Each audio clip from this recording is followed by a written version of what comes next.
नमस्कार मित्रांनो, परत एकदा तुमचं स्वागत आहे या अँग्युलरच्या सिरीजमध्ये. तर मागच्या व्हिडिओमध्ये आपण RxJX आणि सिग्नलचा यूज करून कसा करायचा ॲप्लिकेशनमध्ये ते बघितलं आहे. तर आता अजून एक इम्पॉर्टंट कन्सेप्ट आहे आणि ती म्हणजे एरर हँडलिंग.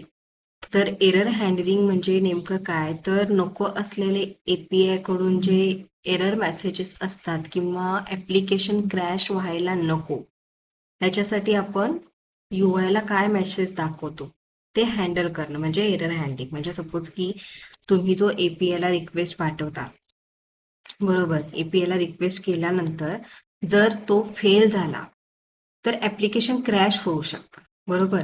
तर ॲप्लिकेशन क्रॅश नाही झालं पाहिजे आणि हे हँडल करण्यासाठीच एक कन्सेप्ट असते आणि ती म्हणजे एरर हँडलिंग.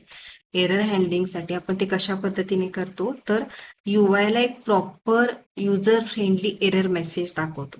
म्हणजेच काय करतो की जो ॲप्लिकेशन यूज करणार आहे किंवा आपण क्लायंटला जे ॲप्लिकेशन देतो तर त्याला समजलं पाहिजे की आपल्याला एरर का आलेला आहे. आता आपल्या केसमध्ये सपोज आपण आतापर्यंत जो केलेला कोड आहे तिथे टास्क आपल्याकडे आहेत 4, ओके.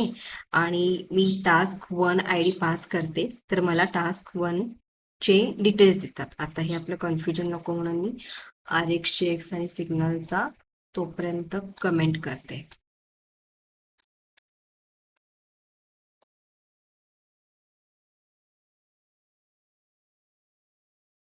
इतका पाठ मी तोपर्यंत कमेंट करते. आता इथे तुम्ही बघाल टास्क 1 चे डिटेल्स आले, पण मी जर इथे 6 नंबरचा ID पास केला तर आपल्याला काय मिळतं, ब्लँक. म्हणजे याच्यावरून जो ॲप्लिकेशन हँडल करणार आहे त्याला काहीच आयडिया गेट नाही होत की हा ॲक्च्युअल एरर कशामुळे आहे. म्हणजे 6 नंबरचा ID आहे, नाही आहे किंवा गेट नाही, म्हणजे एररच नाही लक्षात येत, बरोबर. तर त्यामुळे आपल्याला ते कसं करावं लागेल, तर आपण जे टास्क सर्व्हिसमध्ये get task detail task by ID लिहिलेलं आहे, बरोबर. तर तिथे आपण ID जो आपण डमी डेटा क्रिएट केलेला आहे त्याच्यातून आपण ID मॅच करून शो करतो UI ला, म्हणजे जो आपण ID ॲज अ इनपुट दिलेला आहे. पण जर ID नाही मिळाला, ओके, जर ID नाही मिळाला तर आपल्याला एक रिटर्न करावं लागेल. काय करावं लागेल, एक एरर दाखवावं लागेल, रिटर्न थ्रो एरर आणि टास्क नॉट फाउंड. आणि त्याच्यानंतर मग आपण, म्हणजे हे इफ एल्स सारखं झालं, जर टास्क नसेल तर आपल्याला एरर शो होईल टास्क नॉट फाउंड, आणि जर असेल तर आपला तो टास्क रिटर्न होईल.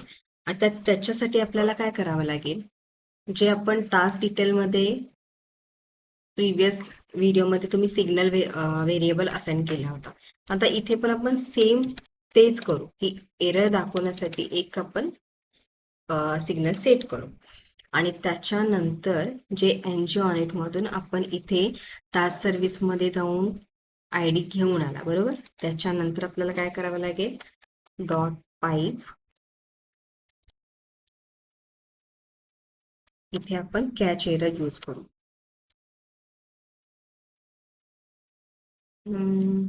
ठीक आहे, कॅच एरर यूज केला,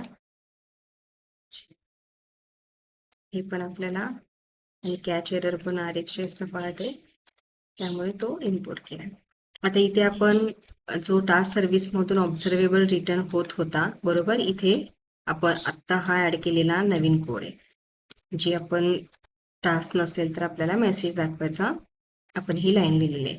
पण त्याच्या आधी आपण हे रिटर्न करत होतो, म्हणून टास्क डिटेलमध्ये आपण सबस्क्राईब करून डेटा गेट केला दिस डॉट. पण आता आपल्याला इथे ना लेबल कंडिशन हँडल करावी लागेल, कारण का आपण तिकडे पण तसंच लिहिलेलं आहे. तर इथे आपण इफ टास्क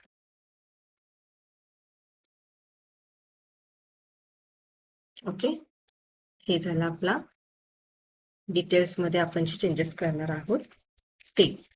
आता इथे एक गोष्ट लक्षात ठेवा की डिटेल्समध्ये तर आपण लिहिलं, पण HTML मध्ये आपण एरर मेसेज कुठेच सेट केलेला नाहीये. जसे की आपण मागच्या व्हिडिओमध्ये बघितलं होतं, स्टेटस टेक्स्ट म्हणून आपण इथे हँडल केला होता. तर इथे आपण त्याला इफ कंडिशन मध्ये हँडल करू. इफ जर एरर मेसेज असेल तर आपल्याला रेड कलरमध्ये एरर मेसेज शो कर. ओके, ठीक आहे. आता आपण रन करून बघूया. आता इथे डायरेक्ट आपल्याला दिसतं टास्क नॉट फाउंड. आता टास्क 1 वरती गेले किंवा टास्क 2 वरती गेले तर आपल्याला टास्क ID 2 चे डिटेल्स दिसतात. पण जर मी इथे आपल्याकडे जो टास्क नाहीये त्याची ID पास केली तर टास्क नॉट फाउंड, म्हणजे ह्याच्यावरून एक युजरला समजू शकतं की बाबा आपण जे इनपुट देतोय ते म्हणजे तो डेटा डेटाबेसमध्ये नाहीये. तर ते हँडल करण्यासाठी आपल्याला एरर हँडलिंग ची प्रोसेस फॉलो करावी लागते. आता हे रिस्पॉन्स आपल्याला बॅकएंड वरून सुद्धा मिळतो, म्हणजे बॅकएंड वरून जर आपण हँडल करत असू ना तर ते सुद्धा गुड आहे. म्हणजे बॅकएंड आणि फ्रंट एंड दोन्हीकडून आपण हँडल करू शकतो.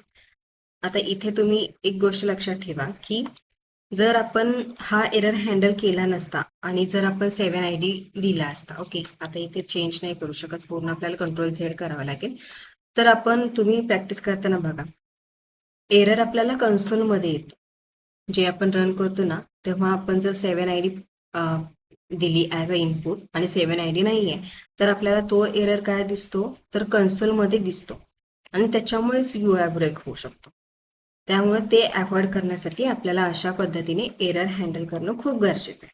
आता इथे आपण कॅच एरर यूज केलेला आहे आणि एरर हँडल केलेला आहे आणि त्यामुळे UI ला एक प्रॉपर मेसेज दाखवला आणि तो पण कसा की आपण सिग्नलची जी कन्सेप्ट होती त्याच्यामध्ये सेट करून तो मेसेज दाखवला.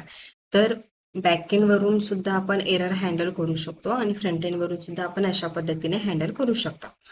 तर हे तुम्ही प्रॅक्टिस करून बघा आणि हा व्हिडिओ आवडला तर चॅनलला नक्की सबस्क्राईब करा. आता नेक्स्ट व्हिडिओमध्ये अजून एक ॲडव्हान्स कन्सेप्ट घेऊन येणार आहोत. त्यामुळे भेटूयात नेक्स्ट व्हिडिओमध्ये. Thank you so much.